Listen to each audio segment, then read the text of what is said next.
Hi everyone. I just first and foremost want to ask all of you how you're all doing. Like I said, this is a crazy time in the world, and I'm actually really punctual. I just realized it's 3 o'clock, and I said that I'm going to do this live at 3, and here I am. Well, I'm actually excited about this live today because I, if you remember last week, I had made an announcement, and I was talking about the fact that I was working on this campaign with Bon Viv spiked seltzer, and obviously with everything that's happening in the world, it doesn't make any sense. So we decided to use those resources to commemorate women around the world that are that are on the front lines doing some work. So we're taking those resources and making a contribution in these women's lives. And I had asked all of you guys to send me nominations of women that you know and their stories. So we have 4 that we want to commemorate this week, who have incredible stories, and I really want to share them with you. I've posted about them and a little bit about their stories, but I wanted to read their letters from their nominees.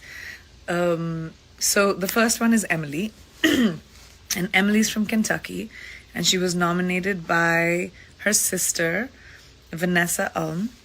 And the story is, at the precipice of the coronavirus pandemic, my APRN sister, which is nursing, ended maternity leave to return to her job in the ER at the medical center in Bowling Green, Kentucky. She left her husband, her 3-year-old daughter, her 3-month-old baby girl at home, while she regularly tests patients for the virus. Shortly after her return, seeing how rapidly this virus spreads and damages, she and her husband made the incredibly painful decision that distance was the safest option for her family.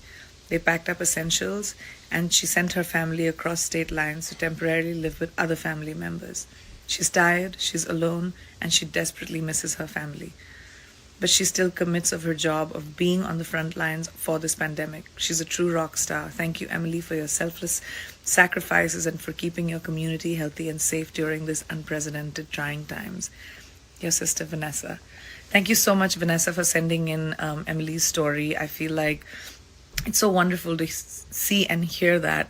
I think the fact that we all are feeling a sense of safe is because we know that there are so many people out there who are sacrificing so much to do this for us. So thank you so much for your service, Emily, and we hope that with this contribution it could help somehow help you tide this time. The next story is Jo. She's nominated by Jordan Garlow from West Virginia. This beauty right here is my sister, another sister. She's an administrator at a long-term care facility. She spends her days tirelessly working to make sure and ensure the health and safety of the patients under her care, but also make sure they're not scared or lonely. She brightens their days with games and dance so that they may understand while visitors are not allowed, they always have family close by. Even though she herself is high risk for COVID-19, she's a severe asthmatic, she shows up every day to provide for others. She's my hero. That's such a beautiful story. I'm a severe asthmatic too, and I understand by my doctors.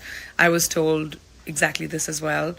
So that is incredible, and what a wonderful story. Thank you so much, Jordan, for sending us your sister's story. And I salute you, Jo. Thank you for doing what you do. It's really important for us to find joy in whatever we have, and to be able to feel a sense of normalcy.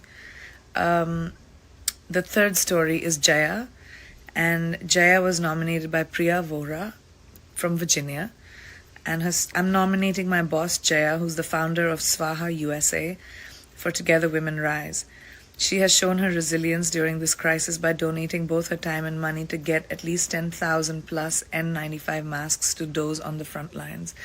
Now, that's another way of being able to contribute. That's an incredible way of using your resources to help people who are actually on the front lines. Thank you so much, Jaya, for your contribution. And Priya, that's very kind of you to send us her story. I hope with our contribution, it'll help Jaya's cause a lot more. The last story that I'm going to tell you guys today is Jenny. She was nominated by Sami Diaz from New York. And let me tell you about Jenny and why I'm nominating this amazing soul. While pregnant with her third baby, Jenny came ventured and opened her own business in which she hired me to help manage. Since then, I grew not only to love and admire her for her strength, resilience, but when you think she's done, she does more.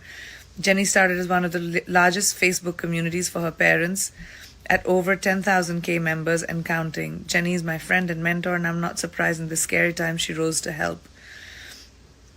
Despite of having 4 little ones at home, her initiative Feeding Heroes not only provides meals to the community healthcare workers on the front lines of today's pandemic, but also helps and promotes small businesses suffering from the affected economy.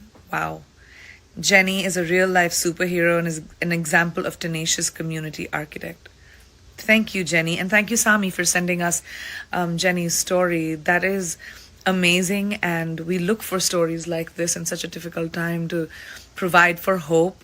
Thank you so much to all of you. Thank you, Bon Viv, for being so generous with your contribution. And I really look forward to having this conversation with you next week, where we can commemorate incredible women that are putting themselves above and beyond, and doing above and beyond. And it's very important for all of us to remember that we're in this together. This is one world.